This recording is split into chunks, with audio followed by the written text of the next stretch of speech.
लाचार झाले अधिकारी या जिल्ह्यातले की या जिल्ह्यानं असे अधिकारी कधी पाहिलेच नव्हते। पंचायत समितीच्या बाबतीमध्ये आताच मान्यवरांनी सांगितलं, बऱ्याच जणांना 10 नाही 25,000 रुपये विहिरीचा भाव झाला,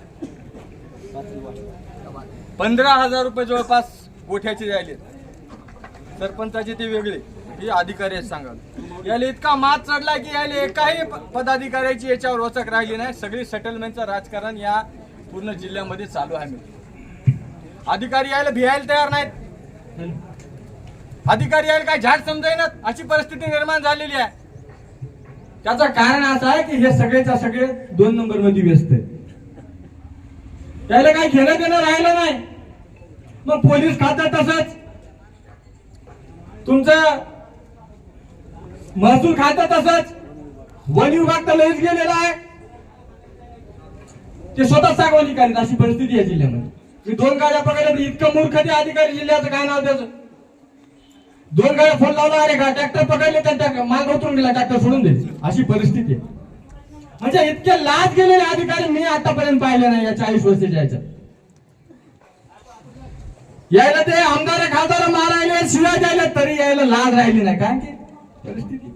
आणि ते पाहिलं मी कोणत्या तरी विमा कंपनीच्या 7,000 रुपये महिन्याच्या पोराच्या थोबारीत मारली आमदारानं।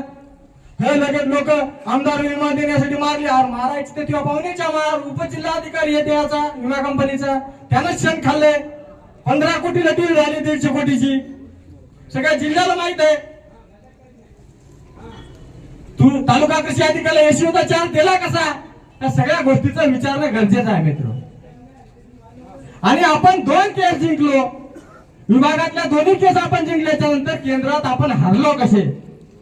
माननीय जिल्हाधिकारी संग बोलणं झालं, माननीय जिल्हाधिकाऱ्यांना बोलणं झालं, तेव्हा जिल्हाधिकारी म्हणले पीक विमा 100% आपल्याला मिळणार। आणि नंतर आम्ही जिल्हाधिकाऱ्याला जेव्हा भेटायला गेलो तेव्हा त्या माणूस चांगला आहे, जिल्हाधिकारी आपल्या जिल्ह्याचा चांगला आहे, त्या माणसाने एवढूसं तोंड केलं आणि त्याने मनातल्या मनात सांगितलं, साहेब आपल्या जिल्ह्यातल्या एकाने शेण खाल्लंय, त्याच्यामुळे या ठिकाणी आपला विमा त्या ठिकाणी 200 कोटी रुपये वापस गेले।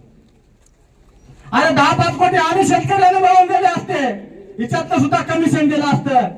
तुम्ही मेलेल्या माणसाच्या टाळीवरचं लोणी खाणारे हरामखोर, तुम्हाला आम्ही सगळं अनुदान दिलं असतं, पण आमचे 200 कोटी रुपये वापस जाऊ द्यायला नव्हते पाहिजे। त्या जिल्ह्यामध्ये